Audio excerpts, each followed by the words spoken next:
ਸਤਨਾਮ ਸ਼੍ਰੀ ਵਾਹਿਗੁਰੂ ਸਾਹਿਬ JIO. ਚੌਪਈ ਰਿਖ ਤਿਹ ਸਮੈ ਤਹਾਂ ਚੱਲ ਆਇਓ।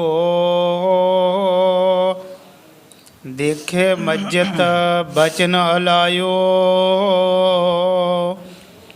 ਰਿਖ ਤਿਹ ਸਮੈ ਤਹਾਂ ਚੱਲ ਆਇਓ। ਦੇਖੇ ਮੱਜਤ ਬਚਨ ਹਲਾਇਓ। ਸਤਨਾਮ ਸ੍ਰੀ ਵਾਹਿਗੁਰੂ ਜੀ। ਜਿਸ ਜਲ ਤੋਏ ਬਿਨ ਅੰਬਰ ਮਲੀਨ ਹੋਤ, ਬਿਨ ਤੇਲ ਮਿਲ ਜੈਸੇ ਕੇਸੋਂ ਪਿਆਨ ਹੈ। ਜੈਸੇ ਬਿਨ ਮੰਜ ਦਰਪਨ ਜੋਤਹੀਨ ਹੋਤ, बार काव्योन जैसे खेत में न तान है। जैसे बिन दीपक पावन अंधकार होत, लोने करत बिना जैसे भोजन समान है। तैसे बिन साध संगत जन्म मरण दुख, मिटत न ब्रह्म भय बिन गुर ज्ञान है। ਏਕ ਓੰਕਾਰ ਸਤਿਗੁਰ ਤੇ ਪ੍ਰਸਾਦ ਸੱਚ ਹੋਈ। ਵਾਹਿਗੁਰੂ ਜੀ ਕੀ ਫਤਿਹ। ਵਿਘਨ ਵਿਨਾਸ਼ਨ ਸੋਈ। ਵਾਹਿਗੁਰੂ ਜੀ ਕੀ ਫਤਿਹ। ਵਿਘਨ ਵਿਨਾਸ਼ਨ ਸੋਈ। ਵਾਹਿਗੁਰੂ ਜੀ ਕਾ ਖਾਲਸਾ, ਵਾਹਿਗੁਰੂ ਜੀ ਕੀ ਫਤਿਹ। ਪਰਮ ਸਤਿਕਾਰਯੋਗ ਗੁਰੂ ਰੂਪ ਖਾਲਸਾ ਸਾਧ ਸੰਗਤ ਜੀ, ਜਿਤਨੇ ਵੀ ਮਾਈ ਭਾਈ ਨੇਮੀ ਪ੍ਰੇਮੀ ਦੂਰੋਂ ਨੇੜੋਂ ਚੱਲ ਕਰਕੇ ਮਹਾਂਪੁਰਖਾਂ ਦੇ ਪਵਿੱਤਰ ਪਾਵਨ ਅਸਥਾਨ ਅਥਵਾ ਗੁਰੂ ਬਾਬਾ ਜੀ ਦੇ ਸੱਚਖੰਡ ਦਰਬਾਰ ਦੇ ਵਿੱਚ ਪਹੁੰਚੇ ਹੋ। ਸਤਿਗੁਰਾਂ ਦੇ ਚਰਨਾਂ 'ਚ ਹਾਜ਼ਰੀ ਲਵਾਉਣ ਵਾਸਤੇ ਆਪਣੀਆਂ ਚਿੱਤ ਬਿਰਤੀਆਂ ਬਾਹਰੋਂ ਕਾਗਰ ਕਰਨ ਦੀ ਖੇਚਲ ਕਰੋ। ਭਗਤ ਵਸ਼ਲ ਪਤਤ ਪਾਵਨ ਦੀਨਾ ਬੰਧੂ ਤਿੰਨੇ ਲੋਕਾਂ ਦੇ ਮਾਲਕ ਸਾਂਝੇ ਰਹਿਬਰ ਨਿਰੰਕਾਰੀ ਜੋਤ ਸ਼੍ਰੀ ਗੁਰੂ ਨਾਨਕ ਦੇਵ ਜੀ ਮਹਾਰਾਜ ਦੀ ਪਾਵਨ ਕਥਾ ਚੱਲ ਰਹੀ ਹੈ। ਪਿਛਲੇ ਪ੍ਰਕਰਨ ਦੇ ਵਿੱਚ ਅਸੀਂ ਇਹ ਵਿਚਾਰ ਸਰਵਣ ਕੀਤੀ, ਜਦੋਂ ਸਤਿਗੁਰੂ ਜੀ ਵੱਡੇ ਵੱਡੇ ਪਹਾੜਾਂ ਦਾ ਜਿਹੜਾ ਪੈਂਡਾ ਤੈਅ ਕਰਦਿਆਂ ਹੋਇਆਂ ਥੱਲੇ ਨੂੰ ਉਤਰਨ ਲੱਗ ਪਏ ਸਨ। ਰਾਹ ਦੇ ਵਿੱਚ ਭਾਈ ਮਰਦਾਨਾ ਜੀ ਨੇ ਦੋਵੇਂ ਹੱਥ ਜੋੜ ਕੇ ਬੇਨਤੀ ਕੀਤੀ, ਗਰੀਬ ਨਵਾਜ਼, ਵੀ ਅੱਗੇ ਆਪਣੇ ਮਾਰਗ ਦੇ ਵਿੱਚ ਕਿਹੜਾ ਇਲਾਕਾ ਕਿਹੜਾ ਸ਼ਹਿਰ ਆਏਗਾ। ਜਦੋਂ ਇਹਨੇ ਪਰਬਤਾਂ ਦੇ ਉੱਪਰ ਜਿਹੜੇ ਸੀ ਬ੍ਰਿਸ਼ ਫਲਾਂ ਦੇ ਨਾਲ ਲੱਦੇ ਹੋਏ ਦੇਖੇ, ਪੁੱਛਣ ਲੱਗਿਆ, ਗਰੀਬ ਨਵਾਜ਼, ਇੱਥੇ ਕੋਈ ਖਾਣ ਵਾਲਾ ਤਾਂ ਦਿਸਦਾ ਹੈ ਨਹੀਂ। ਇਤਨੇ ਵੱਡੇ ਵੱਡੇ ਦਰਖਤਾਂ ਦੀਆਂ ਟਾਹਣੀਆਂ ਫਲਾਂ ਦੇ ਨਾਲ ਕਾਹਦੇ ਵਾਸਤੇ ਲੱਦੀਆਂ ਹੋਈਆਂ ਹਨ। ਗੁਰੂ ਬਾਬਾ ਜੀ ਕਹਿਣ ਲੱਗੇ, ਮਰਦਾਨਿਆ, ਜੇ ਖਾਣ ਵਾਲਾ ਨਾ ਹੋਵੇ ਫਿਰ ਪਰਮਾਤਮਾ ਨੂੰ ਕਾਹਨੂੰ ਐਵੇਂ ਇੱਥੇ ਇਹੋ ਜਿਹੇ ਫਲਦਾਰ ਬ੍ਰਿਸ਼ ਪੈਦਾ ਕਰਨ ਦੀ ਕੀ ਲੋੜ ਪੈਗੀ। ਜਿਹੜੇ ਨੇ ਰੱਬ ਦੇ ਪਿਆਰੇ ਰਿਸ਼ੀ ਮੁਨੀ, ਉਹਨਾਂ ਦੇ ਲਈ ਇਹ ਪਰਮਾਤਮਾ ਨੇ ਫਲਦਾਰ ਵੱਡੇ ਵੱਡੇ ਜਿਹੜੇ ਬੂਟੇ ਪਹਾੜਾਂ ਦੇ ਉੱਪਰ ਪੈਦਾ ਕੀਤੇ ਹੋਏ ਹਨ। ਇਤਨੇ ਨੂੰ ਇੱਕ ਰਿਸ਼ੀ ਨੇ ਆ ਕਰਕੇ ਗੁਰੂ ਬਾਬਾ ਜੀ ਦਾ ਜਦੋਂ ਕੀਤਾ ਦਰਸ਼ਨ, ਹੈਰਾਨ ਹੋ ਗਿਆ। ਆਪਣੇ ਮਨ ਦੇ ਵਿੱਚ ਵੀ ਇਹ ਮੈਦਾਨੇ ਇਲਾਕੇ ਦੇ ਵਿੱਚ ਰਹਿਣ ਵਾਲੇ ਪ੍ਰਾਣੀ ਆ ਵੱਡੇ ਵੱਡੇ ਪਹਾੜਾਂ 'ਤੇ ਕਿਵੇਂ ਚੜ੍ਹ ਕੇ ਆ ਗਏ। ਉਸ ਸਮੇਂ ਪੁੱਛਿਆ ਵੀ ਤੁਹਾਨੂੰ ਰਾਹ ਦੇ ਵਿੱਚ ਕੋਈ ਇਹੋ ਜਿਹਾ ਖਤਰਾ, ਕੋਈ ਦੁੱਖ ਤਾਂ ਨਹੀਂ ਪੈਦਾ ਹੋਇਆ? ਪਰ ਜਦੋਂ ਇਹਨੂੰ ਪਤਾ ਲੱਗਿਆ ਵੀ ਤਾਂ ਆਪ ਹੀ ਨਿਰੰਕਾਰ ਦਾ ਸਰੂਪ ਸ੍ਰੀ ਗੁਰੂ ਨਾਨਕ ਦੇਵ ਜੀ ਮਹਾਰਾਜ ਜੀਵਾਂ ਦਾ ਉਧਾਰ ਕਰਦਿਆਂ ਵੱਡੇ ਵੱਡੇ ਪਹਾੜਾਂ 'ਤੇ ਚੜ੍ਹੇ ਹੋਏ ਹਨ। ਉਸ ਬਾਤ ਇਹਨੇ ਵੀ ਸਤਿਗੁਰੂ ਜੀ ਦੇ ਚਰਨਾਂ 'ਤੇ ਮੱਥਾ ਟੇਕਿਆ, ਵਾਰ ਸੀਸ ਝੁਕਾਉਣ ਲੱਗ ਪਿਆ। ਸਤਿਗੁਰੂ ਜੀ ਪੁੱਛਣ ਲੱਗੇ, ਇਹ ਰਿਸ਼ੀ ਜੀ ਤੁਹਾਨੂੰ ਇਹ ਸਾਡੇ ਬਾਰੇ ਕਿਵੇਂ ਪਤਾ ਲੱਗ ਚੁੱਕਿਆ? ਕਹਿਣ ਲੱਗਿਆ ਵੀ ਜਿਹੜੇ ਮੇਰੇ ਗੁਰਦੇਵ ਮੁਰਸ਼ਦ ਉਹ ਕਦੀ ਕਦੀ ਆਪਣੀ ਮੌਤ ਦੇ ਵਿੱਚ ਸਾਨੂੰ ਬਚਨ ਸੁਣਾਇਆ ਕਰਦੇ ਸੀ ਵੀ ਜਦੋਂ ਆ ਗਿਆ ਨਾ ਕਲਯੁਗ ਦਾ ਬਹੁਤ ਵੱਡਾ ਭਿਆਨਕ ਟਾਈਮ, ਆਪ ਨਾਰਾਇਣ ਕਲਾਧਾਰ ਜਗ ਮੈਂ ਪਰਵਰਿਓ ਨਿਰੰਕਾਰ ਆਕਾਰ, ਜਿਹੜਾ ਨਿਰਾਕਾਰ ਬੇਅੰਤ ਵਾਹਿਗੁਰੂ ਹੈ ਨਾ, ਨਿਰਾਕਾਰ ਆਕਾਰ ਜੋਤ ਜਗ ਮੰਡਲ ਕਰੇ, ਉਹਨੇ ਇੱਕ ਆ ਜਿਹੜਾ ਪੰਜਾਂ ਤੱਤਾਂ ਦਾ ਸਰੀਰ ਧਾਰਨ ਕਰਨਾ ਹੈ। ਉਹ ਸਮੇਂ ਸੁਣ ਕਰਕੇ ਗੁਰੂ ਬਾਬਾ ਜੀ ਦੇ ਮਨ ਦੇ ਵਿੱਚ ਬੜੀਆਂ ਖੁਸ਼ੀਆਂ ਪੈਦਾ ਹੋ ਗਈਆਂ ਸਨ। ਇੱਥੋਂ ਮਹਾਰਾਜ ਨੇ ਫਿਰ ਅੱਗੇ ਨੂੰ ਚਾਲੇ ਮਾਰਤੇ। ਇਤਿਹਾਸਕ ਪ੍ਰਸੰਗ ਪਿੱਛੇ ਆਇਆ। ਅੱਗੇ ਜਿਸ ਪ੍ਰਕਾਰ ਸਤਿਗੁਰਾਂ ਦੀ ਪਵਿੱਤਰ ਪਾਵਨ ਕਥਾ ਦੇ ਤਾਈਂ ਗ੍ਰੰਥ ਕਰਤਾ ਭਾਈ ਸਾਹਿਬ ਭਾਈ ਸੰਤੋਖ ਸਿੰਘ ਜੀ ਚਾਰਨ ਕਰਦੇ ਨੇ, ਆਪਣੇ ਮਨਾਂ ਨੂੰ ਇਕਾਗਰ ਕਰਦੇ ਹੋਏ ਆਲਸ ਤੋਂ ਸਾਵਧਾਨ ਹੋ ਕਰਕੇ ਆਖੋ ਸਤਨਾਮ ਸ੍ਰੀ ਵਾਹਿਗੁਰੂ ਜੀ। ਸਤਨਾਮ ਸ੍ਰੀ ਵਾਹਿਗੁਰੂ ਜੀ। ਰਿਖ ਤੇ ਸਮੇਂ ਤਹਾਂ ਚੱਲ ਆਇਓ। ਜਦੋਂ ਸਤਿਗੁਰੂ ਜੀ ਥੋੜ੍ਹੀ ਦੂਰ ਜਦੋਂ ਅੱਗੇ ਨਾ ਗਏ, ਉੱਥੇ ਇੱਕ ਬਹੁਤ ਵੱਡਾ ਜਿਹੜਾ ਤਲਾਬ ਨਿਰਮਲ ਸ਼ਵਾਸ਼ ਜਲ ਦੇ ਨਾਲ ਭਰਿਆ ਹੋਇਆ। ਸਤਿਗੁਰੂ ਜੀ ਹੁਣ ਰਾਹ ਦੇ ਵਿੱਚ ਜਾਂਦਿਆਂ ਉਹਦੇ ਵਿੱਚ ਇਸ਼ਨਾਨ ਕਰਨ ਲੱਗ ਪਏ।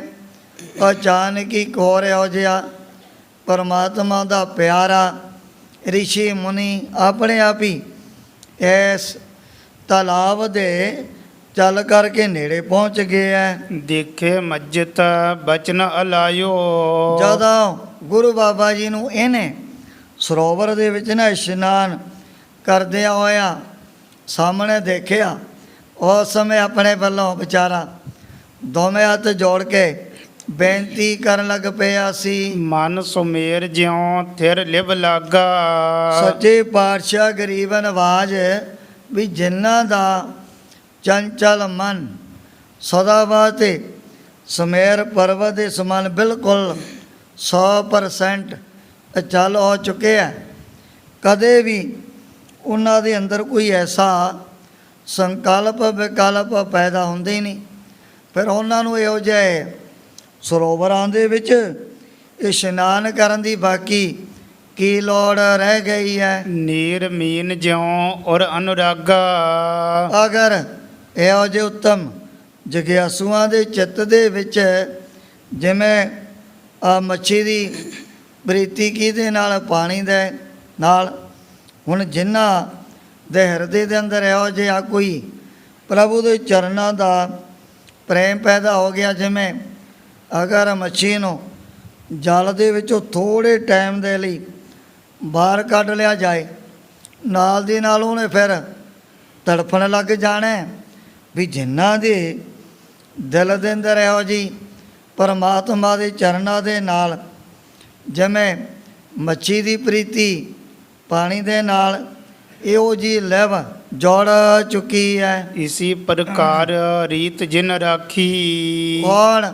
ਜੋ ਇਹੋ ਜਿਹੀਆਂ ਰਹੁ ਰੀਤੀਆਂ ਆਪਣੇ ਮਨ ਦੇ ਅੰਦਰ ਪਹਿਲਾਂ ਹੀ ਜਿਨ੍ਹਾਂ ਨੇ ਧਾਰਨ ਕੀਤੀਆਂ ਹੋਈਆਂ ਹਨ, ਤੇ ਇਸ਼ਨਾਨ ਕੀ ਰਹਿਤ ਨਾ ਕਾਂਖੀ। ਸੱਚੇ ਪਾਤਸ਼ਾਹ ਵੀ ਉਹਨਾਂ ਨੂੰ ਤਾਂ ਕੋਈ ਵੀ ਇਸ਼ਨਾਨ ਕਰਨ ਦੀ ਮਨ ਦੇ ਵਿੱਚ ਇੱਛਾ ਤਮੰਨਾ ਨਹੀਂ ਰਹਿ ਜਾਂਦੀ ਹੈ। ਜਾਂਤੇ ਪਰੇ ਨਾ ਸਾਧਨ ਕੋਈ। ਹੁਣ ਮਨ ਨੂੰ ਬਸ ਕਰਨ ਦੇ ਲਈ ਹੀ ਆ ਦੁਨੀਆ ਦੇ ਵਿੱਚ ਬੜੇ ਬੜੇ ਕਠਿਨ ਸਾਧਨ ਜੋ ਵੀ ਰਿਸ਼ੀਆਂ ਮੁਨੀਆਂ ਨੇ ਵੀ ਆਪਣੇ ਵੱਲੋਂ ਬੜੇ ਹੋ ਜਿਹੇ ਬਚਨ ਲਿਖੇ ਹੋਏ ਹਨ। ਪਾਠ ਪੜ੍ਹਿਓ ਔਰ ਵੇਦ ਵਿਚਾਰਿਓ, ਨਿਵਲ ਭੁਅੰਗਮ ਸਾਧੇ, ਪੰਚ ਜਨਾਸਿਓ ਸੰਗ ਨਾ ਛੁਟਕਿਓ, ਅਦਕ ਅੰਬਦ ਵਾਧੇ, ਪਿਆਰੇ ਇਨ ਵਿਦ ਮਿਲਣ ਨਾ ਜਾਈ, ਮੈਂ ਕੀਏ ਕਰਮ ਅਨੇਕਾ, ਹਾਰ ਭਰਿਓ ਸੁਆਮੀ ਕਾ ਦੁਆਰੈ, ਦੀਜੈ ਬੁੱਧ ਵਿਵੇਕਾ ਮੋਨ ਭਇਓ, ਕਰ ਪਾਤੀ ਰਹਿਓ ਨਗਨ ਫਿਰਿਓ ਬਨ ਮਾਹੀ, ਤਟ ਤੀਰਥ ਸਭ ਧਰਤੀ ਪ੍ਰਮਿਓ, ਦੁਬਦਾ ਛੁਟਕੈ ਨਾਹੀ ਮਨ ਕਾਮਨਾ, ਤੀਰਥ ਜਾਏ ਬਸਿਓ ਸਿਰ ਕਰ ਵਤ ਧਰਾਏ, ਮਨ ਕੀ ਮੈਲ ਨਾ ਉਤਰੈ ਇਹ ਵਿਦ, ਜੇ ਲਖ ਜਤਨ ਕਰਾਏ। ਸਤਿਗੁਰੂ ਅਰਜਨ ਦੇਵ ਜੀ ਮਹਾਰਾਜ ਨੇ ਇਸ ਸ਼ਬਦ ਦੇ ਵਿੱਚ ਜਿਹੜੇ ਸੀ ਪਹਿਲੇ ਸਮਿਆਂ ਦੇ ਵਿੱਚ ਜਗਿਆਸੂ ਕਠਨ ਤੋਂ ਕਠਨ ਸਾਧਨਾ ਕਰਿਆ ਕਰਦੇ ਸੀ, ਆਪਣੇ ਮਨ ਨੂੰ ਰੋਕਣ ਦੇ ਲਈ। ਕਹਿਣ ਲੱਗਿਆ ਮਹਾਰਾਜ ਜਿਨ੍ਹਾਂ ਦਾ ਮਨ ਵਸ ਆਵੈ, ਨਾਨਕਾ ਜੈ ਪੂਰਨ ਕਿਰਪਾ ਹੋਏ। ਫਿਰ ਉਹਨਾਂ ਨੂੰ ਦੱਸੋ ਵਾਰ-ਵਾਰ ਜਲ ਦੇ ਵਿੱਚ ਇਸ਼ਨਾਨ ਕਰਨ ਦੀ ਕੋਈ ਵੀ ਲੋੜ ਨਹੀਂ ਰਹਿੰਦੀ ਹੈ। ਭਾਖੋ ਸੰਤ ਨਾਮ ਨਿਜ ਜੋਈ। ਉਹ ਸਮੇਂ ਇਹ ਜਿਹੜਾ ਰਖੀ ਸ਼ਰ ਗੁਰੂ ਬਾਬਾ ਜੀ ਨੂੰ ਉਸ ਸਰੋਵਰ ਦੇ ਵਿੱਚ ਇਸ਼ਨਾਨ ਕਰਦੇ ਹੋਏ ਨੂੰ ਪੁੱਛਣ ਲੱਗਿਆ, ਮਹਾਂਪੁਰਖੋ ਤੁਹਾਡਾ ਨਾਮ ਕੀ ਹੈ? ਮੈਂ ਆਪ ਜੀ ਦੇ ਨਾਮ ਦੇ ਬਾਰੇ ਜਾਣਨਾ ਚਾਹੁੰਦਾ ਹਾਂ। ਸੁਣ ਕਰ ਬੋਲੀ ਮਇਆ ਨਿਧਾਨਾ। ਸੁਣ ਕਰਕੇ ਇਸ ਰਿਸ਼ੀ ਦੇ ਮੁਨੀ ਦੇ ਬਚਨਾਂ ਨੂੰ ਮਾਇਆ ਦੇ ਖਜ਼ਾਨੇ ਗੁਰੂ ਬਾਬਾ ਜੀ ਨੇ ਵੀ ਇਹ ਬਚਨ ਕੀਤਾ ਆਪਣੀ ਰਸਨਾ ਤੋਂ। ਧਨ ਰਿਖੀ ਤੁਮ ਪਰਮ ਸੁਆਨਾ। ਕਹਿ ਲਗੇ ਐ ਰਿਸ਼ੀ ਜੀ ਤੁਸੀਂ ਬੜੀ ਧਨਤਾ ਦੇ ਯੋਗ, ਜਿਨ੍ਹਾਂ ਨੇ ਐਸੀ ਬੜੀ ਆਤਮ ਬਸ਼ੈਣੀ ਜਿਹੜੀ ਬੁੱਧੀ ਤੱਥ ਮਿਥਿਆ ਦਾ ਵਿਵੇਚਨ ਕਰਨ ਵਾਲੀ ਧਾਰਨ ਕੀਤੀ ਹੋਈ ਹੈ। ਏਕੰਕਾਰ ਚਰਨ ਸਰ ਜੋ ਹੈ। ਵੀ ਜਿਹੜੇ ਅਕਾਲ ਪੁਰਖ ਵਾਹਿਗੁਰੂ ਦੇ ਚਰਨ ਸਮਝ ਲਓ ਵੀ ਇਹ ਤਾਂ ਬਹੁਤ ਵੱਡੇ ਇੱਕ ਸਰੋਵਰ ਦੇ ਸਮਾਨ ਹਨ। ਤੇ ਕੋ ਲਖੋ ਮੀਨ ਮਨ ਮੋਹ ਹੈ। ਸਤਿਗੁਰੂ ਜੀ ਕਹਿਣ ਲੱਗੇ ਵੀ ਜੋ ਪਰਮਾਤਮਾ ਦੇ ਚਰਨਾਂ ਰੂਪੀ ਜੋ ਸਰੋਵਰ ਹੈ ਨਾ, ਉਹਦੇ ਵਿੱਚ ਅਸੀਂ ਆਪਣੇ ਮਨ ਨੂੰ ਇੱਕ ਮੱਛੀ ਦੇ ਸਮਾਨ ਸਦਾ ਬਾਤੇ ਬਣਾ ਕਰਕੇ ਰੱਖਦੇ ਹਾਂ। ਦੋਹਰਾ ਤਿਹ ਵਿਚਰਨ ਤੇ ਤਰਫ ਕੈ, ਨਾਨਕ ਮਰੈ ਪਛਾਨ। ਤਿੰਨੇ ਲੋਕਾਂ 14 ਭਵਨਾਂ ਦੇ ਮਾਲਕ ਗੁਰੂ ਬਾਬਾ ਜੀ ਕਹਿਣ ਲੱਗੇ, ਐ ਰਿਸ਼ੀ ਜੀ ਤੁਹਾਨੂੰ ਇਸ ਗੱਲ ਦੇ ਵਾਲੇ ਭਲੇ ਹੀ ਪ੍ਰਕਾਰ ਪਤਾ ਹੀ ਹੈ, ਜੇ ਮੱਛੀ ਪਾਣੀ ਤੋਂ ਵਿਛੜ ਗਈ ਉਹਦੀ ਕੀ ਹਾਲਤ ਹੋ ਜਾਏਗੀ। ਇਸੇ ਤਰ੍ਹਾਂ ਸਾਡਾ ਮਨ ਵੀ ਮੱਛੀ ਦੇ ਸਮਾਨ ਬਣ ਚੁੱਕਿਆ। ਜੇ ਕਿਤੇ ਅਸੀਂ ਪਰਮਾਤਮਾ ਦੇ ਚਰਨਾਂ ਦੇ ਆਨੰਦ ਰੂਪੀ ਸਰੋਵਰ ਤੋਂ ਵਿਛੜ ਗਏ ਨਾ, ਬੜੀ ਪੀੜਾ, ਬੜਾ ਮਨ ਤੇ ਬੜਾ ਦੁੱਖ ਸਾਡੇ ਅੰਦਰ ਪੈਦਾ ਹੋਣ ਲੱਗ ਜੂ। ਜਿਵੇਂ ਉਹ ਬੜੀ ਮਛਲੀ ਤੜਫਣ ਲੱਗ ਜਾਂਦੀ ਹੈ, ਅਸੀਂ ਵੀ ਬਸ ਵਾਹਿਗੁਰੂ ਦੇ ਨਾਮ ਤੋਂ ਬਗੈਰ ਹਰ ਬਿਨ ਜੀਓ ਜਲ ਵੱਲ ਜਾਓ, ਐਸੀ ਤੜਫਣਾ ਨਾਲ ਦੀ ਨਾਲ ਸਾਡੇ ਹਿਰਦੇ ਦੇ ਅੰਦਰ ਪੈਦਾ ਹੋ ਜੂ। ਤਿਹ ਤਰੰਗ ਮੈਂ ਰਹਿਣ ਦਿਨ, ਕੀਲ ਕਰੈ ਸੁਖ ਮਾਨ। ਗੁਰੂ ਬਾਬਾ ਜੀ ਕਹਿਣ ਲੱਗੇ, ਮਾਂ ਪੁਰਖੋ ਵੀ ਜਿਹੜਾ ਪਰਮਾਤਮਾ ਦੇ ਚਰਨਾਂ ਦਾ ਆਨੰਦ, ਇਹ ਸਮਝ ਲਓ ਵੀ ਵੱਡੀਆਂ ਵੱਡੀਆਂ ਲਹਿਰਾਂ, ਉਹਦੇ ਵਿੱਚ ਸਾਡਾ ਮਨ ਜੁੜ ਕਰਕੇ ਬੜਾ ਹੀ ਰਸ ਦਿਨ ਰਾਤ ਮਾਣਦਾ ਹੀ ਰਹਿੰਦਾ ਹੈ। ਨਾਉ ਦਰ ਸਰਬ ਹੈ ਸਦਾ ਹੀ ਅਤ ਮਲੀਨਤਾ ਜੋਈ। ਨਵੇਂ ਸ਼ਦਰ ਸ਼ਦਰ ਸਰਬ ਹੈ ਪਵਿੱਤਰਾ, ਦੋ ਅੱਖਾਂ, ਦੋ ਕੰਨ, ਦੋ ਨਾਸਾਂ, ਇੱਕ ਮੂੰਹ ਹੈ। ਜੋ ਜਿਹੜੇ ਇੰਦਰੇ ਜਿਨ੍ਹਾਂ ਦੁਆਰਾ ਸਾਡੇ ਸਰੀਰ ਦੀ ਕਿਰਿਆ ਗੰਦਮਨ ਜਾਂ ਬਾਥਰੂਮ ਵਗੈਰਾ ਨਿਕਲਦਾ, ਇਹ ਹੈਗੇ ਨੌ ਦੁਆਰੇ। ਨਵੇਂ ਸ਼ਦਰ ਸਰਬ ਹੈ ਅਪਵਿੱਤਰਾ। ਸਤਿਗੁਰੂ ਜੀ ਕਹਿਣ ਲੱਗੇ ਵੀ ਇਹ ਜਿਹੜੀਆਂ ਨੌ ਗੋਲਕਾਂ ਜਾਂ ਨੌ ਦੁਆਰੇ ਬੜੇ ਅਪਵਿੱਤਰ ਨੇ, ਇਹਨਾਂ ਦੇ ਵਿੱਚ ਹਰ ਵਕਤ ਆ ਜਿਹੜਾ ਗੰਦਮੰਦ ਵੀ ਭਰਿਆ ਹੀ ਰਹਿੰਦਾ ਹੈ। ਸ਼ੁੱਧ ਹੋਤ ਜਲ ਕੀ ਮਿਲੀ ਉਚਿਤ ਇਸ਼ਨਾਨ ਹੈ ਹੋਈ। ਵੀ ਜਦੋਂ ਇਹ ਜਿਹੜੀਆਂ ਨੌ ਗੋਲਕਾਂ ਇਹ ਵੀ ਜਲ ਦੇ ਨਾਲ ਹੀ ਫਿਰ ਪਵਿੱਤਰ ਹੋ ਸਕਦੀਆਂ ਹਨ। ਚੌਪਈ ਨਾਨਕ ਨਾਮ ਸੁਣਿਓ ਰਿਖ ਜਬ ਹੀ। ਜਦੋਂ ਇਸ ਰਖੀਸ਼ਰ ਨੇ ਦੀਨ ਦੁਨੀਆ ਦੇ ਮਾਲਕ ਗੁਰੂ ਬਾਬਾ ਜੀ ਦੇ ਪਾਸੋਂ ਨਾਨਕ ਨਾਮ ਸੁਣ ਲਿਆ, ਬੰਧਨ ਕਰੀ ਪਦ ਬੰਦ ਕਰ। ਉਸ ਟਾਈਮ 'ਤੇ ਵੀ ਦੋਵੇਂ ਹੱਥ ਜੋੜ ਕੇ ਸਤਿਗੁਰੂ ਜੀ ਦੇ ਚਰਨਾਂ 'ਤੇ ਵਾਰ-ਵਾਰ ਡੰਡੌਤਾ ਕਰਨ ਲੱਗ ਪਿਆ ਸੀ। ਕਹਿਣ ਲੱਗਿਓ ਕੀਨੀ ਬਹੁ ਦਇਆ। ਉਸੇ ਵਕਤ ਬੇਨਤੀਆਂ ਕਰਨ ਲੱਗ ਪਿਆ ਦੋਵੇਂ ਹੱਥ ਜੋੜ ਕੇ, ਸੱਚੇ ਪਾਤਸ਼ਾਹ ਗਰੀਬਨ ਬਾਝ ਫੜੀ, ਆਪਨੇ ਮੇਰੇ ਉੱਪਰ ਇੱਕ ਐਸੀ ਰਹਿਮਤ ਅੱਜ ਕਿਰਪਾ ਕਰ ਦਿੱਤੀ ਹੈ। ਤੁਮ ਹਰ ਰੂਪ ਦਰਸ਼ ਮੁਝ ਦਇਆ। ਮੈਨੂੰ ਤਾਂ ਇਉਂ ਲੱਗਦਾ ਹੈ ਵੀ ਅੱਜ ਜਿਵੇਂ ਸਾਹਮਣੇ ਸਾਖਸ਼ਾਤ ਹਰੀ ਦੇ ਹੀ ਮੈਨੂੰ ਦਰਸ਼ਨ ਇਹਨਾਂ ਨੇਤਰਾਂ ਦੇ ਦੋ ਨਾਲ ਹੋਣ ਲੱਗ ਪਏ ਹਨ। ਹਉ ਅਨਜਾਨ ਨਾ ਪੂਰਬ ਜਾਣਿਓ। ਸੱਚੇ ਪਾਤਸ਼ਾਹ ਵੀ ਪਹਿਲਾਂ ਮੈਂ ਅਣਜਾਣ ਭਣੇ ਦੇ ਵਿੱਚ ਆਪ ਦੀ ਜਿਹੜੀ ਮਹਿਮਾ ਵਡਿਆਈ ਨੂੰ ਜਾਣ ਨਹੀਂ ਨਾ ਸਕਿਆ। ਜਦੋਂ ਹੁਣ ਆਪ ਜੀ ਦੇ ਸ਼ੁਭ ਨਾਮ ਨੂੰ ਕੰਨਾਂ ਦੇ ਨਾਲ ਸੁਣ ਲਿਆ, ਉਸੇ ਵਕਤ ਮੈਨੂੰ ਵੀ ਆਪ ਦੀ ਜਿਹੜੀ ਬੇਅੰਤ ਮਹਿਮਾ ਵਡਿਆਈ ਹੈ ਨਾ, ਉਹਦੇ ਬਾਰੇ ਪਤਾ ਲੱਗ ਗਿਆ। ਅਬ ਜਾਣਿਓ ਜਬ ਨਾਮ ਬਖਾਨਿਓ।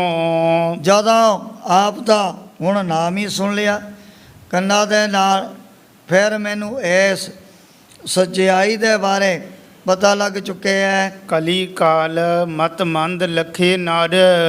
ਵਿਆਹ ਜਦੋਂ ਕਲਯੁਗੀ ਜੀਵਾਂ ਨੇ ਪਾਪਾਂ ਦੇ ਬਲ ਦੁਆਰਾ ਬਹੁਤ ਹੀ ਜ਼ਿਆਦਾ ਮੰਦੀ ਮਤ ਵਾਲੇ ਬਣ ਜਾਣੇ। ਜਾਂਤੀ ਹਰ ਅਵਤਾਰ ਧਰਾ ਧਰ। ਹੁਣ ਜਦੋਂ ਕਲਯੁਗੀ ਮਨੁੱਖ ਇਹਨਾਂ ਨੇ ਵੱਡੇ ਵੱਡੇ ਪਾਪ, ਵੱਡੇ ਵੱਡੇ ਗੁਨਾਹ ਦੇ ਵਿੱਚ ਹੀ ਜੁੜ ਗਏ। ਪਾਪਾਂ ਔਰ ਗੁਨਾਹ ਦਾ ਫਲ ਕੀ ਆ? ਦੁੱਖ। ਦੁਖੀ ਹੋ ਗਏ। ਫਿਰ ਜਿਹੜੇ ਪ੍ਰਾਣੀ ਜੀਵ ਆਪਣੇ ਆਪ ਦਾ ਛੁਟਕਾਰਾ ਕਰਾਉਣ ਦੇ ਲਈ ਜਦੋਂ ਦੇਖਦੇ ਨੇ ਵੀ ਹੁਣ ਸਾਡਾ ਕੋਈ ਚਾਰਾ, ਸਾਡਾ ਇੱਥੇ ਕੋਈ ਬਲ ਤਾਂ ਨਹੀਂ ਚੱਲਦਾ, ਵਸਤੂ ਅੰਦਰ ਵਸਤ ਸਮਾਵੈ, ਦੂਜੀ ਹੋਵੇ ਪਾਸ, ਸਾਹਿਬ ਸਿੱਧੀ ਹੁਕਮ ਨਾ ਚੱਲੈ। ਕਈ ਬਣੇ ਅਰਦਾਸੋ ਵਿਚਾਰੇ ਦੁਖੀ ਤੰਗ ਹੋ ਕੇ ਫਿਰ ਨਿਰਗੁਣ ਵਾਹਿਗੁਰੂ ਦੀ ਅੱਗੇ ਹੀ ਬਾਰ-ਬਾਰ ਫਰਿਆਦਾਂ ਕਰਿਆ ਕਰਦੇ ਹਨ।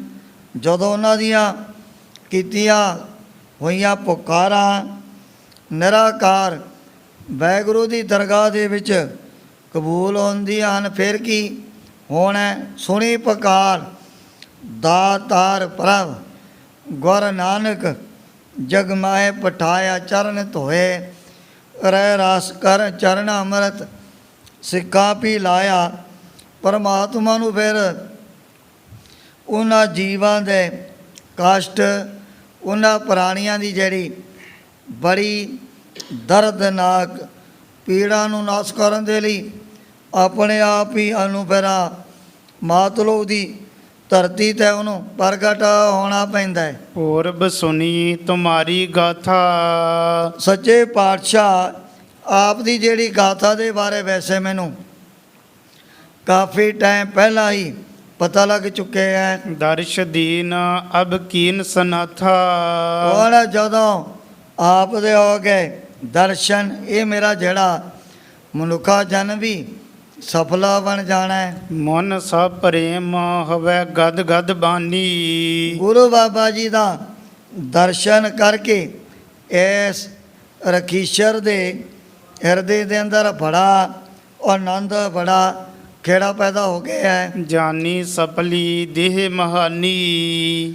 ਜਦੋਂ ਤਿੰਨੇ ਲੋਕਾਂ 14 ਭਵਨਾਂ ਦੇ ਮਾਲਕ ਦਾ ਸਾਹਮਣੇ ਦਰਸ਼ਨ ਹੀ ਕਰ ਲਿਆ ਨੇ, ਸਮਝ ਲਿਆ ਹੋਣਾ ਵੀ ਮੇਰੀ ਜਿਹੜੀ ਮਨੁੱਖਾ ਦੇਹੀ ਹੈ ਸਫਲੀ ਹੋ ਜਾਣੀ ਹੈ। ਮਨ ਕੋ ਪ੍ਰੇਮ ਦੇਖ ਗਤ ਦਾਨੀ, ਮੁਕਤੀ ਦਾਤੇ ਸਤਿਗੁਰੂ ਜੀ ਤਾਂ ਹੁਣ ਸਰਬਾਗਨ ਹੈ ਨਾ, ਅੰਤਰਜਾਮੀ ਨੇ, ਪਤਾ ਹੀ ਹੈ ਵੀ ਇਹਦੇ ਮਨ ਦੇ ਵਿੱਚ ਕਿਤਨਾ ਕੁ ਪ੍ਰੇਮ ਭਰਿਆ ਹੋਇਆ ਹੈ। ਮ੍ਰਿਦੁਲ ਮਧੁਰ ਮੁਖ ਬੋਲੇ ਬਾਨੀ, ਸਤਿਗੁਰੂ ਜੀ ਨੇ ਆਪਣੀ ਰਸਨਾ ਤੋਂ ਬੜੇ ਮਿੱਠੇ ਕੋਮਲ ਬਚਨ ਉਚਾਰਨ ਕੀਤੇ। ਜੇ ਨਰ ਤੁਮਰਾ ਕਰਤ ਮਿਲਾਪੈ, ਕਹਿ ਲੱਗਿਆ ਸੱਚੇ ਪਾਤਸ਼ਾਹ ਵੀ ਜਿਨ੍ਹਾਂ ਪ੍ਰਾਣੀਆਂ ਦੇ ਨਾਲ ਨਾ ਆਪ ਦਾ ਭਾਵੇਂ ਥੋੜੇ ਟਾਈਮ ਦੇ ਲਈ ਮਿਲਾਪ ਹੋ ਜਾਣਾ ਹੈ, ਤਿਨ ਕੋ ਮਾਇਆ ਮੋਹ ਨਾ ਵਿਆਪੈ, ਬਸ ਉਹਨਾਂ ਦੇ ਮਨ ਦੇ ਵਿੱਚੋਂ ਆ ਜਿਹੜੀ ਮੋਹ ਮਮਤਾ ਸਦਾ ਵਾਸਤੇ ਦੂਰ ਹੋ ਜਾਏਗੀ। ਕਦੇ ਵੀ ਉਹਨਾਂ ਦੇ ਮਨ ਦੇ ਉੱਪਰ ਆ ਜਿਹੜੇ 5 ਵੱਡੇ ਵੱਡੇ ਵਿਸ਼ੇ ਵਿਕਾਰ, ਇਹਨਾਂ ਦਾ ਵੀ ਕੋਈ ਅਸਰ ਨਹੀਂ ਹੋਣਾ ਹੈ। ਸਤ ਸੰਗਤ ਹੈ ਸੁਖ ਸਥਾਨਾ, ਆਪ ਦੀ ਸੰਗਤ ਆ ਪ੍ਰਾਣੀਆਂ ਨੂੰ ਵੱਡੇ ਵੱਡੇ ਸੁੱਖਾਂ ਨੂੰ ਦੇਣ ਵਾਲੀ ਹੈ। ਅਪਰ ਪਦਾਰਥ ਕੋ ਨਾ ਸਮਾਨਾ, ਹੁਣ ਸਤ ਸੰਗਤ ਦੇ ਸਮਾਨ ਮਾਤਲੋ ਦੀ ਧਰਤੀ ਦੇ ਉੱਪਰ ਕਿਹੜਾ ਵੱਡਾ ਪਦਾਰਥ ਹੋ ਸਕਦਾ ਹੈ। ਇਸ ਪ੍ਰਕਾਰ ਕਹਿ ਪੰਕਜ ਬਦਨਾ, ਇਹ ਜਦੋਂ ਗੁਰੂ ਬਾਬਾ ਜੀ ਨੇ ਵੀ ਇਸ ਰਖੀਸ਼ਰ ਦੇ ਨਾਲ ਬੜੇ ਐਸੇ ਅੰਮ੍ਰਿਤ ਦੇ ਸਮਾਨ ਮਿੱਠੇ ਕੋਮਲ ਬਚਨ ਕੀਤੇ ਹਨ। ਆਨ ਥਾਨ ਗਮਨੇ ਸੁਖ ਸਦਨਾ, ਇਹਨੂੰ ਗੁਰੂ ਬਾਬਾ ਜੀ ਨੇ ਨਿਹਾਲ ਕਰਕੇ ਫਿਰ ਆਪਣੀ ਅੱਗੇ ਜਾਣ ਦੀ ਤਿਆਰੀ ਕਰ ਲਈ ਹੈ। ਦੋਹਰਾ ਚੰਡ ਪ੍ਰਚੰਡ ਅਖੰਡ ਵੱਡ, ਅਗਲਾ ਅਧਿਆਇ ਆਰੰਭ ਕਰਦੇ ਹੋਇਆ ਜੋ ਚੰਡੀ ਹੈ, ਸਰੁਸਤੀ ਹੈ, ਬਾਕੇਂਦਰ ਦੀ ਦੇਵਤਾ ਹੈ, ਜਿਹਦੇ ਪਤਾ ਨਹੀਂ ਆ ਦੁਨੀਆ ਦੇ ਵਿੱਚ ਕਿਤਨੇ ਨਾਮ ਲੋਕਾਂ ਨੇ ਆਪੋ ਆਪਣੀ ਬੁੱਧੀ ਦੇ ਮੁਤਾਬਕ ਧਾਰਨ ਕੀਤੇ ਹੋਏ ਨੇ। ਚੰਡ ਪ੍ਰਚੰਡ ਅਖੰਡ ਵੱਡ, ਇਹ ਚੰਡਕਾ ਆਪ ਦਾ ਜਿਹੜਾ ਤੇਜ ਪ੍ਰਤਾਪ ਸਦਾ ਵਾਸਤੇ ਖੰਡਣ ਤੋਂ ਰਹਿਤਾ, ਉਹਨੂੰ ਕੋਈ ਤੋੜ ਨਹੀਂ ਸਕੇਗਾ। ਜਗ ਮੰਡਨ ਖਲ ਖੰਡ, ਆ ਜਿਹੜੇ ਖਲ ਮੂਰਖ ਦੈਂਤਾਂ ਦੇ ਸਮਾਨ ਪ੍ਰਾਣੀ ਸੰਸਾਰ ਨੂੰ ਵਿਗਾੜਨ ਵਾਲੇ, ਉਹਨਾਂ ਦਾ ਤਾਂ ਸਦਾ ਵਾਸਤੇ ਨਾਸ ਕੀਤਾ ਹੈ। ਭੁਜ ਦੰਡਨ ਕੋ ਦੰਡ ਧਰ, ਆ ਜਿਹੜੇ ਪੂਜਾ ਰੂਪੀ ਡੰਡੇ, ਇਹ ਨੇ ਧਨਸ ਦੇ ਸਮਾਨ, ਇਹਨਾਂ ਦੇ ਵਿੱਚ ਬੜਾ ਬਲ ਬੜਾ ਜ਼ੋਰ ਭਰਿਆ ਹੋਇਆ। ਸਦ ਅਦੰਡ ਬਰ ਵੰਡ, ਸਦ ਦੰਡ, ਭਾਵੇਂ ਇਹ ਚੰਡਕਾ ਇਹ ਸੁਰਸਤੀ ਆਪ ਨੂੰ ਤਾਂ ਕਿਸੇ ਨੇ ਕਦੇ ਕੋਈ ਦੰਡ ਦਿੱਤਾ ਨਹੀਂ, ਨਾ ਕੋਈ ਦੇ ਹੀ ਸਕਦਾ ਹੈ, ਪਰ ਇਹੋ ਜਿਹੀਆਂ ਭੁਜਾਂ ਦੇ ਬਲ ਦੁਆਰਾ ਆਪ ਨੇ ਵੱਡੇ ਵੱਡੇ ਦੈਂਤਾਂ ਵੱਡੇ ਵੱਡੇ ਰਾਖਸ਼ਾਂ ਦੇ ਵੀ ਟੁਕੜੇ ਟੁਕੜੇ ਕਰ ਦਿੱਤੇ ਸਨ। ਸ਼੍ਰੀ ਬਾਲਾ ਸੰਦੁਰ ਬਾਚ, ਭਾਈ ਬਾਲਾ ਜੀ ਇਹ ਸਾਰੀ ਕਥਾ ਸਰੋਤਿਆਂ ਨੂੰ ਸੁਣਾਉਂਦਿਆਂ ਹੋਇਆਂ ਆਪਣੇ ਵੱਲੋਂ ਬੇਨਤੀ ਕਰਦੇ ਹਨ। ਚੌਪਈ ਸ਼੍ਰੀ ਅੰਗਦ ਜੀ ਸੁਨ ਗੁਣ ਭਵਨੰ, ਇਹ ਸਤਿਗੁਰੂ ਅੰਗਦ ਜੀ ਮਹਾਰਾਜ ਸੱਚੇ ਪਾਤਸ਼ਾਹ ਗਰੀਬ ਨਿਵਾਜ ਅੱਗੇ ਸਤਿਗੁਰੂ ਜੀ ਦਾ ਪਾਵਨ ਇਤਿਹਾਸ ਸੁਣ ਨਾ ਕਰੋ। ਤਹਤੇ ਕੀਨਾ ਗੁਰੂ ਪੁਨ ਗਵਨੰ। ਜਦੋਂ ਆਪਣੀ ਮੌਤ ਦੇ ਵਿੱਚ ਆ ਕੇ ਸ੍ਰੀ ਗੁਰੂ ਨਾਨਕ ਦੇਵ ਜੀ ਮਹਾਰਾਜ ਨੇ ਇਸ ਪਰਬਤ ਤੋਂ ਆਪਣੇ ਜਿਹੜੇ ਡੇਰੇ ਅੱਗੇ ਨੂੰ ਕੂਚ ਕਰਤੇ। ਤਤ ਛਿਨ ਉਲਕਾ ਗਿਰ ਪਰ ਆਈ। ਇੱਕ ਛਿਨ ਦੇ ਵਿੱਚ ਹੀ ਸਤਿਗੁਰੂ ਜੀ ਜਿਹੜਾ ਉਲਕਾ ਨਾਮ ਦਾ ਪਹਾੜ ਹੈ ਨਾ, ਉਹ ਤੇ ਪਹੁੰਚ ਗਏ ਹਨ। ਮਰਦਾਨੇ ਤਬ ਬਾਕ ਅਲਾਈ। ਇਹ ਤੈਅ ਕਰਕੇ ਉਸ ਸਮੇਂ ਭਾਈ ਮਰਦਾਨਾ ਜੀ ਫਿਰ ਆਪਣੇ ਵੱਲੋਂ ਗੁਰੂ ਬਾਬਾ ਜੀ ਦੇ ਅੱਗੇ ਬੇਨਤੀ ਕਰਨ ਲੱਗ ਪਏ ਹਨ। ਜਿਸ ਮਾਰਗ ਮਹਿ ਹਮ ਚੱਲ ਜਾਹੀ। ਇਹ ਸਰਬਗੰਤਰ ਜਾਮੀ ਸਤਿਗੁਰੂ ਜੀ ਵੀ ਜਿਹੜੇ ਆਪਾਂ ਰਸਤੇ ਦੇ ਵਿੱਚੋਂ ਦੀ ਆ ਵੱਡੇ ਵੱਡੇ ਪਹਾੜਾਂ ਤੋਂ ਨਾ ਅੱਗੇ ਨੂੰ ਜਾ ਰਹੇ ਹਾਂ। ਕੌਣ ਦੇਸ਼ ਆਵਹਿ ਇਸ ਮਾਹੀ। ਅੱਗੇ ਚਲਦਿਆਂ ਰਾਹ ਦੇ ਵਿੱਚ ਆਪਾਂ ਨੂੰ ਪਹਿਲਾਂ ਕਿਹੜਾ ਦੇਸ਼ ਕਿਹੜਾ ਇਲਾਕਾ ਆਉਣਾ ਹੈ। ਕਿਤਕ ਦਿਵਸ ਮਹਿ ਆਪਣੇ ਦਿਸ਼ਾ। ਸੱਚੇ ਪਾਤਸ਼ਾਹ ਗਰੀਬ ਨਵਾਜ ਜੋ ਆਪਣਾ ਇਲਾਕਾ ਹੈ ਨਾ ਰਾਏ ਪੋਏ ਪੰਦੀ ਤਲਵੰਡੀ ਦਾ ਨਗਰ, ਆਪਾਂ ਉੱਥੇ ਕਿਤਨੇ ਕੁ ਦਿਨਾਂ ਦੇ ਅੰਦਰ ਪਹੁੰਚ ਜਾਵਾਂਗੇ। ਪਹੁੰਚਾਂਗੇ ਭਨੀਏ ਜਗਤੀਸ਼ਾ। ਇਹ ਜਗਤ ਦੇ ਈਸ਼ਰ ਜਗਤ ਦੇ ਮਾਲਕ ਮੈਨੂੰ ਦੱਸ ਦਿਓ ਵੀ ਮਾਰਗ ਦੇ ਵਿੱਚ ਆਪਾਂ ਨੂੰ ਅਜੇ ਕਿਤਨੇ ਕੁ ਰੋਜ਼ ਹੋਰ ਲੱਗ ਜਾਣੇ ਹਨ। ਸੁਣ ਕਰ ਸ਼੍ਰੀ ਪ੍ਰਭ ਗਿਰਾ ਉਚਾਰੀ। ਸੁਣ ਕਰਕੇ ਉਸ ਸਮੇਂ ਗੁਰੂ ਬਾਬਾ ਜੀ ਭਾਈ ਮਰਦਾਨਾ ਜੀ ਨੂੰ ਬੜੇ ਪਿਆਰ ਦੇ ਨਾਲ ਸਮਝਾਉਣ ਲੱਗ ਪਏ ਹਨ। ਬੰਦਰ ਐ ਕਰਾਟ ਅਗਾਰੀ। ਸਤਿਗੁਰੂ ਜੀ ਕਹਿਣ ਲੱਗੇ ਵੀ ਇੱਕ ਜਿਹੜੀ ਕਰਾਟ ਬੰਦਰ ਨਾਮ ਦੀ ਜਗ੍ਹਾ ਆਪਣੇ ਅੱਗੇ ਆਵੇਗੀ। ਤੇ ਲਾਹਰ ਬੰਦਰ ਆਵੇ। ਫਿਰ ਅੱਗੇ ਚੱਲ ਕੇ ਜਿਹੜੀ ਹੈ ਲਾਹਰ ਬੰਦਰ ਦਾ ਅਸਥਾਨ ਰਾਹ ਦੇ ਵਿੱਚ ਆਉਣਾ ਹੈ। ਬਹਰੋ ਆਪਣੋ ਦੇਸ਼ ਦਿਸਾਵੇ।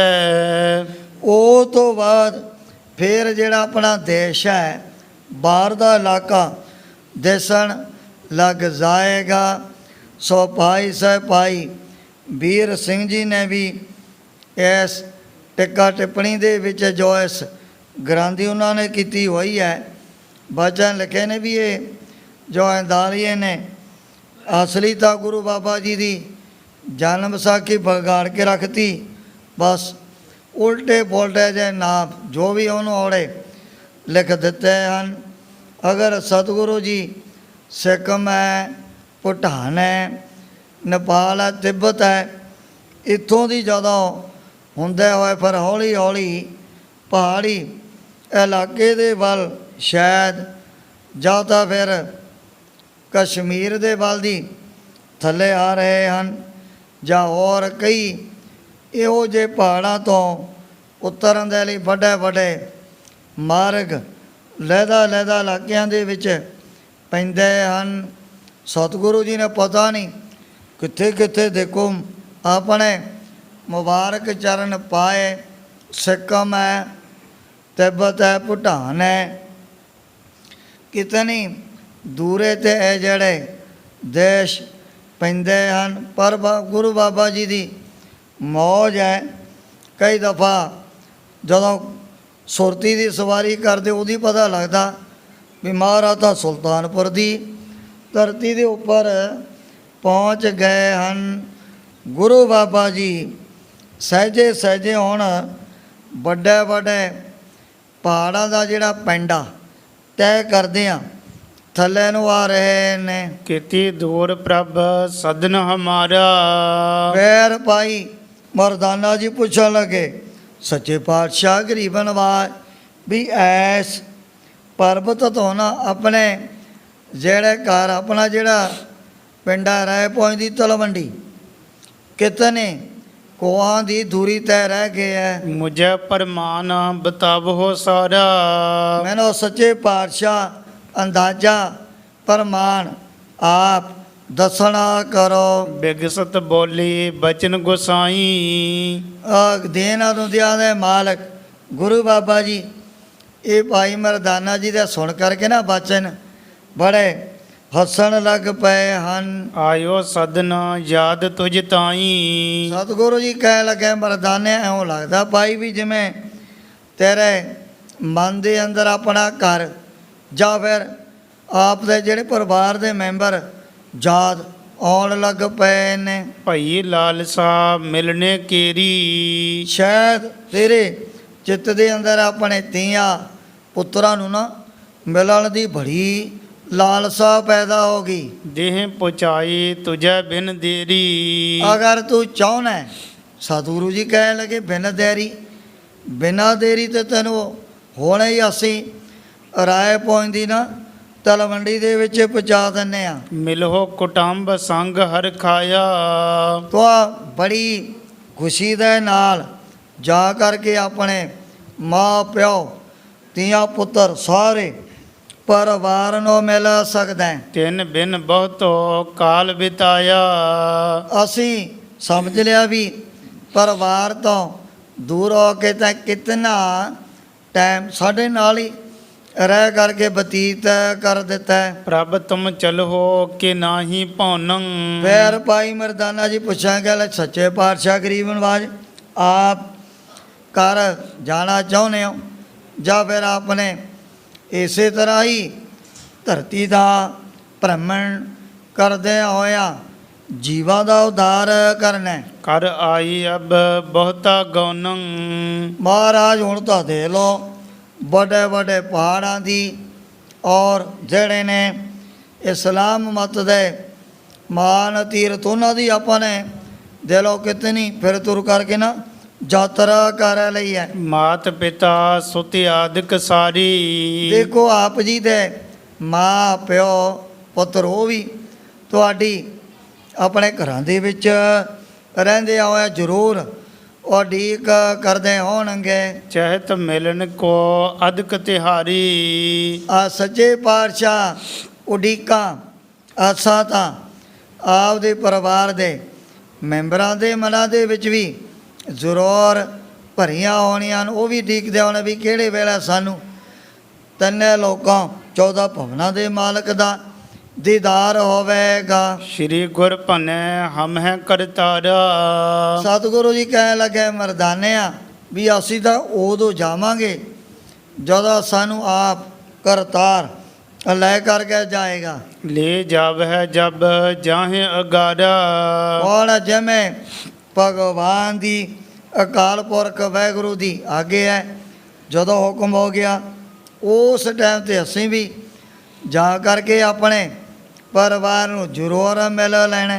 ਤੂੰ ਜੋ ਚਹਿਤ ਮੈਂ ਤੋਰਨ ਜਾਉਂ। ਅਗਰ ਤੂੰ ਚਾਹੁੰਦਾ ਵੀ ਮੈਂ ਜਲਦੀ ਤੋਂ ਜਲਦੀ ਜਾ ਕਰਕੇ ਆਪਣੇ ਪਰਿਵਾਰ ਨੂੰ ਮਿਲਣਾ, ਜਾਹੋ ਸਦਨਾ ਖਿਨ ਮਹਿ ਪਹੁੰਚਾਉਂ। ਖੈਨਾ ਮੈਂ ਕਿਤਨੀਆਂ ਸ਼ਕਤੀਆਂ ਕਰਾਮਾਤਾਂ ਦੇ ਮਾਲਕ ਗੁਰੂ ਬਾਬਾ ਜੀ ਕਹਿਣ ਲੱਗੇ ਮਰਦਾਨੇ ਆ ਦੱਸ, ਅਗਰ ਤੇਰੇ ਮਨ ਦੇ ਵਿੱਚ ਇੱਛਾ ਹੈ ਤੈਨੂੰ ਹੁਣੇ ਹੀ ਇੱਕ ਛਿੰਦੇ ਵਿੱਚ ਪਹੁੰਚਾ ਦੇਵਾਂਗੇ। ਹੇ ਪ੍ਰਭ ਮੈਂ ਤੁਮ ਸੰਗ ਸੁਹੇਲਾ। ਭਾਈ ਮਰਦਾਨਾ ਜੀ ਨੇ ਦੋਵੇਂ ਹੱਥ ਜੋੜ ਲਏ, ਸੱਚੇ ਪਾਤਸ਼ਾਹ ਉੱਥੇ ਪਰਿਵਾਰਾਂ ਦੇ ਵਿੱਚ ਜਾ ਕਰਕੇ ਮੈਂ ਲੈਣਾ ਕੀ ਹੈ?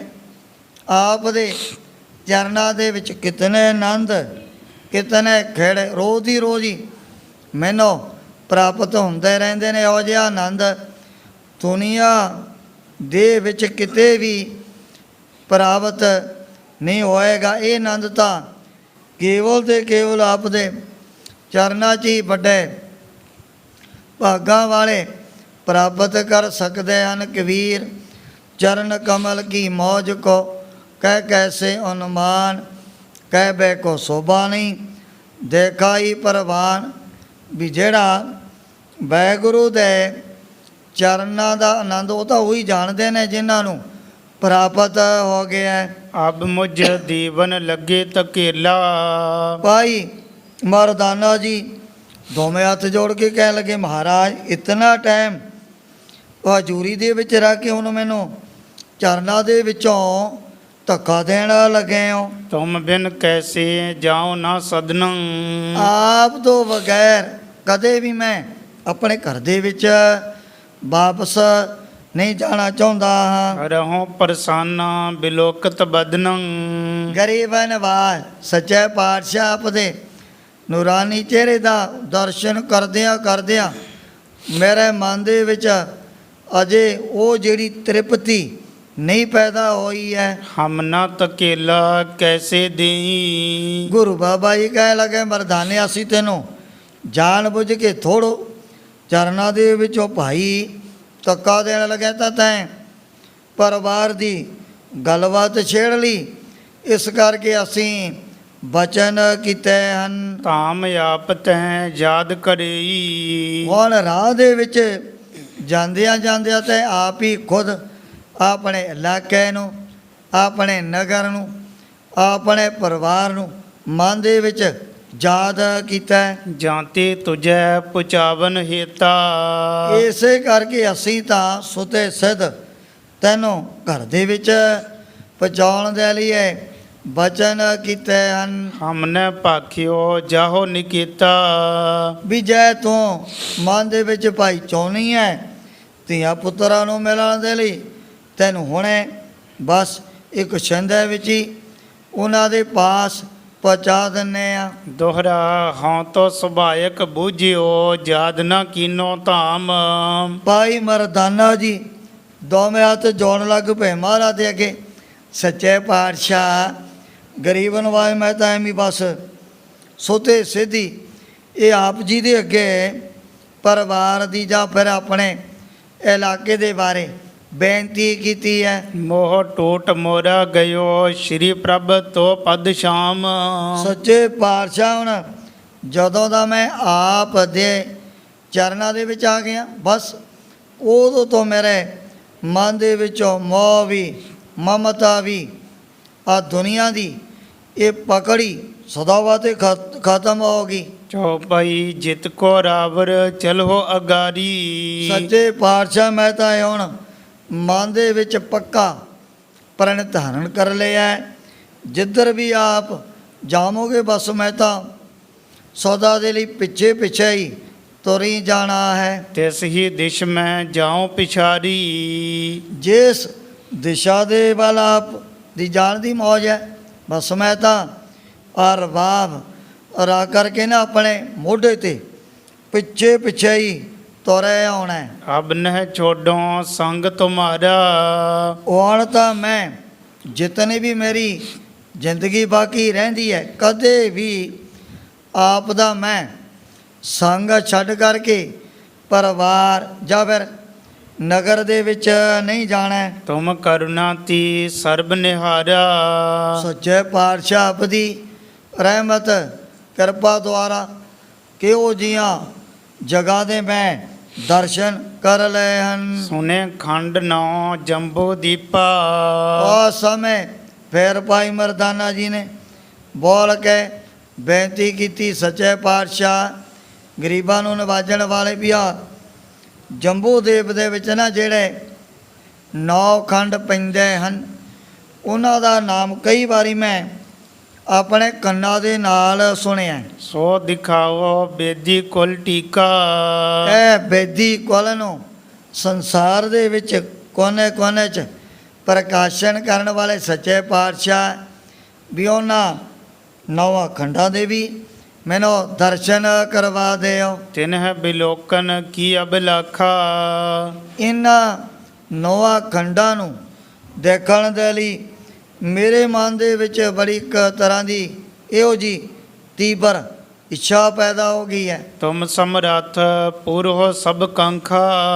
ਮਹਾਰਾਜ ਆਪ ਤਾਂ ਬੇਅੰਤ ਕਰਾਮਾਤਾ ਸ਼ਕਤੀਆਂ ਦੇ ਮਾਲਕੋ ਮਾੜੀ ਜੀ ਜਿਹੜੀ ਇੱਛਾ ਇਹ ਵੀ ਆਪ ਨੇ ਮੇਰੀ ਉਸੇ ਤਰ੍ਹਾਂ ਪੂਰੀ ਕਰ ਦੇਣੀ ਹੈ। ਸੁਨ ਜੋ ਸ਼੍ਰੀ ਗੁਰ ਬਹਿਨ ਅਲਾਇਓ। ਸੁਣ ਕਰਕੇ ਫਿਰ ਗੁਰੂ ਬਾਬਾ ਜੀ ਭਾਈ ਮਰਦਾਨਾ ਜੀ ਦੇ ਨਾਲ ਇਹੋ ਜਿਹੇ ਪ੍ਰਵਚਨ ਕਰਨ ਲੱਗ ਪਏ। ਕਹਿਓ ਨਾ ਤੋਰੋ ਜਾਤ ਹਟਾਇਓ। ਚੰਗਾ ਭਾਈ ਮਰਦਾਨਿਆਂ ਤੋਂ ਸਾਡੇ ਚਰਨਾਂ ਦੇ ਵਿੱਚ ਰਹਿ ਕਰਕੇ ਬੜੀ ਕਰਦੇ ਸੇਵਾ, ਤੇਰਾ ਜਿਹੜਾ ਕੀਤਾ ਹੋਇਆ ਵਚਨ ਇਹ ਵੀ ਸਾਡੇ ਕੋਲੋਂ ਕਦੇ ਮੋੜਿਆ ਨਹੀਂ ਜਾਂਦਾ। ਚਲ ਨਵ ਖੰਡ ਜੇ ਤੁਝੇ ਦਿਖਾਵੇ, ਚੱਲ ਅਗਰ ਤੇਰੇ ਮਨ ਦੇ ਵਿੱਚ ਇਹੋ ਜੀ ਆਸਾ ਪੈਦਾ ਹੋ ਗਈ, ਤੈਨੂੰ ਹੁਣ ਆ 9 ਖੰਡਾਂ ਦੇ ਵਿੱਚ ਵੀ ਘੁਮਾ ਕਰਕੇ ਦਿਖਾ ਦਿੰਨੇ ਆ। ਕਰਹੁ ਸੈਲ ਜੇਤੀ ਮਨ ਭਾਵੈ, ਜੈਤੀ ਮਨ ਭਾਵੈ, ਜਿਤਨੀ ਵੀ ਤੇਰੇ ਮਨ ਦੇ ਵਿੱਚ ਚੰਗੀ ਲੱਗਦੀ ਹੈ ਨਾ, ਉਤਨੀ ਤੂੰ ਸ਼ਹਿਰ ਸਾਡੇ ਨਾਲ ਰਹਿ ਕਰਕੇ ਧਰਤੀ ਦੇ ਉੱਪਰ ਚਾਰੇ ਪਾਸੇ ਕਰ ਸਕਦਾ ਹੈ। ਅਸ ਕਹਿ ਗਮਨ ਕੀਓ ਜਗਨਾਥਾ, ਇਉਂ ਸਤਿਗੁਰੂ ਜੀ ਨੇ ਹੁਣ ਆਪਣੀ ਮੌਤ ਦੇ ਵਿੱਚ ਬਚਨ ਬਿਲਾਸ ਕਰਦਿਆਂ ਹੋਇਆ ਜਿਹੜੇ ਨੇ ਜੰਬੂ ਦੇਵ ਦੇ ਵਿੱਚ ਬਣੇ ਹੋਏ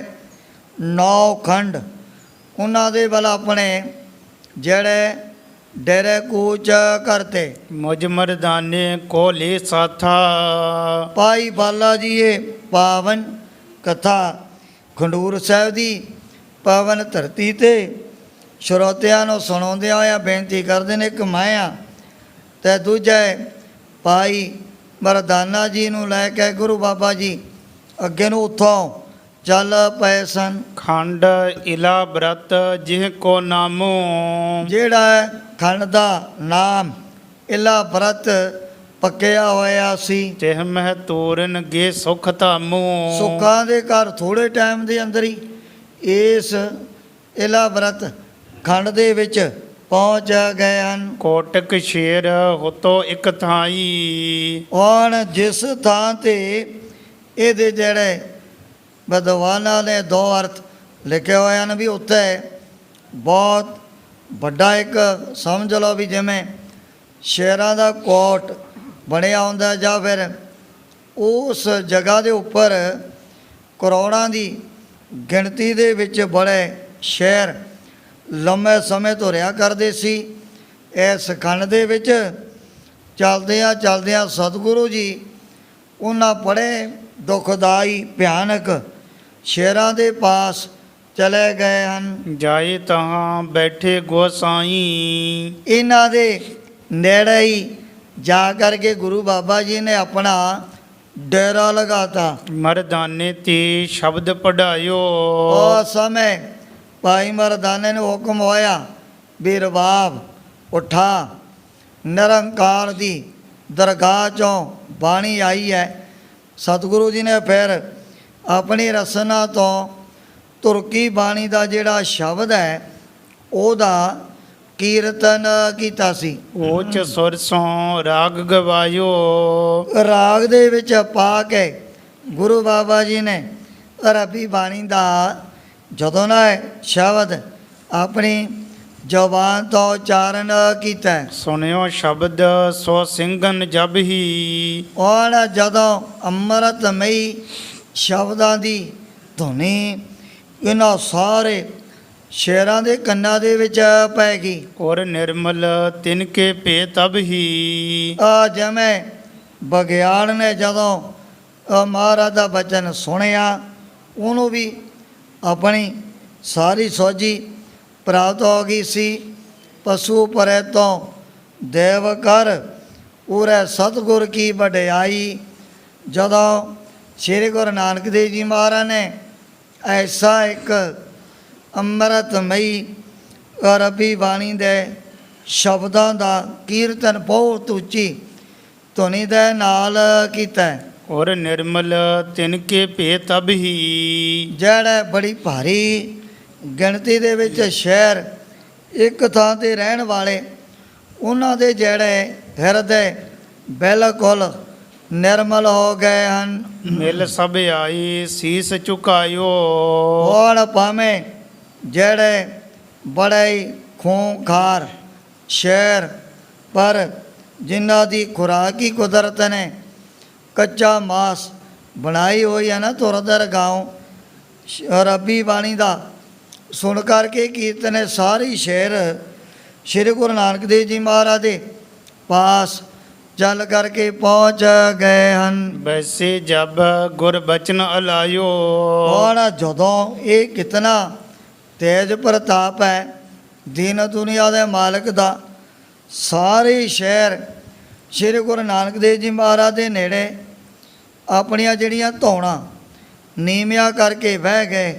ਕੋ ਤੁਮ ਹੋ ਕਿਉ ਕਰ ਚਲ ਆਈ। ਗੁਰੂ ਬਾਬਾ ਜੀ ਪੁੱਛਣ ਲੱਗੇ, ਭਾਈ ਤੁਸੀਂ ਕੌਣ ਹੋ ਔਰ ਸਾਡੇ ਪਾਸ ਆਉਣ ਦਾ ਤੁਹਾਡਾ ਕੀ ਮਨੋਰਥ ਹੈ? ਕਾਹਦੇ ਵਾਸਤੇ ਇਕੱਠੇ ਹੋ ਗਏ ਸਾਡੇ ਪਾਸ ਬਹਿ ਗਏ ਹੋ? ਦੇਹੋ ਆਪਨੋ ਨਾਮ ਬਤਾਈ। ਉਸ ਸਮੇਂ ਸਤਿਗੁਰੂ ਜੀ ਨੇ ਸਾਰੀ ਵਾਰਤਾ ਫਿਰ ਇਹਨਾਂ ਨੂੰ ਪੁੱਛਣੀ ਕੀਤੀ ਹੈ। ਬੋਲਣ ਸ਼ਕਤ ਦਰਸ਼ ਤੇ ਹੋਈ। ਜਦੋਂ ਇਹਨਾਂ ਨੇ ਸ੍ਰੀ ਗੁਰੂ ਨਾਨਕ ਦੇਵ ਜੀ ਮਹਾਰਾਜ ਦਾ ਕੀਤਾ ਦਰਸ਼ਨ, ਕੰਨਾਂ ਦੇ ਨਾਲ ਇਹੋ ਜਿਹਾ ਅਰਬੀ ਬਾਣੀ ਦਾ ਕੀਰਤਨ ਸੁਣ ਲਿਆ ਸਾਰੇ ਸ਼ੇਰਾਂ ਨੇ, ਉਸੇ ਵਕਤ ਇਹਨਾਂ ਨੂੰ ਆ ਜਿਹੜੀ ਮਨੁੱਖਾ ਜਨਮ ਦੀ ਬੋਲੀ ਹੈ ਨਾ, ਉਹਦੇ ਵਿੱਚ ਗੱਲਬਾਤ ਕਰਨ ਦੀ ਤਾਕਤ ਪ੍ਰਾਪਤ ਹੋ ਗਈ।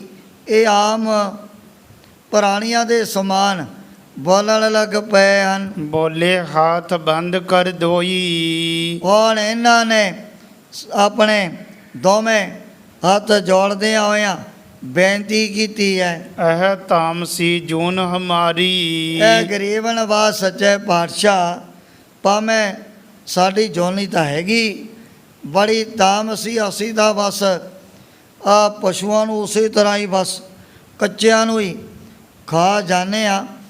ਇਹੋ ਜੀ ਜੋ ਭਗਵਾਨ ਨੇ ਬੜੀ ਦੁਖਦਾਈ ਤਾਮਸੀ ਆ ਜੋਨੀ ਸਾਨੂੰ ਇਹ ਸ਼ੇਰਾਂ ਦੀ ਪ੍ਰਾਪਤ ਹੋਈ ਹੈ। ਭਾਈ ਕਰੇ ਜੋ ਪਾਪ ਵਿਚਾਰੀ। ਮਿਲੀ ਕਿਵੇਂ ਹੈ ਵੀ ਪਿਛਲੇ ਜਨਮ ਦੇ ਵਿੱਚ ਕੋਈ ਇਹੋ ਜਿਹੇ ਘੋਰ ਪਾਪ ਗੁਨਾਹ ਕੀਤੇ, ਉਹਨਾਂ ਦਾ ਫਲ ਸਾਨੂੰ ਇਹੋ ਜਿਹੀ ਬੜੀ ਭਿਆਨਕ ਦੁਖਦਾਈ ਆ ਸ਼ੇਰਾਂ ਦੀ ਜੁਨੀ ਪ੍ਰਾਪਤ ਹੋਈ ਹੈ। ਹੁਣ ਜਿਸ ਪ੍ਰਕਾਰ ਗੁਰੂ ਬਾਬਾ ਜੀ ਨੇ ਇਹਨਾਂ ਦਾ ਵੀ ਉਧਾਰ ਕਰਨਾ, ਉਸ ਪ੍ਰਸੰਗ ਦੀ ਵਿਚਾਰ ਅੱਗੇ ਕੀਤੀ ਜਾਏਗੀ। ਇਉਂ ਸ਼੍ਰੀ ਗੁਰੂ ਨਾਨਕ ਦੇਵ ਜੀ ਮਹਾਰਾਜ ਗੁਰਤਾ ਗੱਦੀ 'ਤੇ ਵਿਰਾਜਮਾਨ ਹੋ ਕੇ ਆਪਣੇ ਪਵਿੱਤਰ ਉਪਦੇਸ਼ ਅਤੇ ਦਰਸ਼ਨਾਂ ਦੁਆਰਾ ਬੜ ਭਾਗੇ ਗੁਰ ਸਿੱਖ ਤਾਈ ਨੇ ਹਾਲ ਕਰ ਰਹੇ ਨੇ। ਤੁਮਰੀ ਸ਼ਰਨਾ ਪਰੀ ਤੇ ਅਬਹੀ ਸੋ ਕਲਮਲ ਨਸ ਹੈਂਗੇ ਸਭ ਹੀ। ਤੁਮਰੀ ਸ਼ਰਨਾ ਪਰੇ ਤੇ ਅਬਹੀ ਸੋ ਕਲਮਲ ਨਸ ਹੈਂਗੇ ਸਭ ਹੀ। ਏ ਚੌਥੇ ਪਾਰ ਬ੍ਰਹਮ ਅਬਨਾਸੀ ਅਗ ਅਗਨਾਸ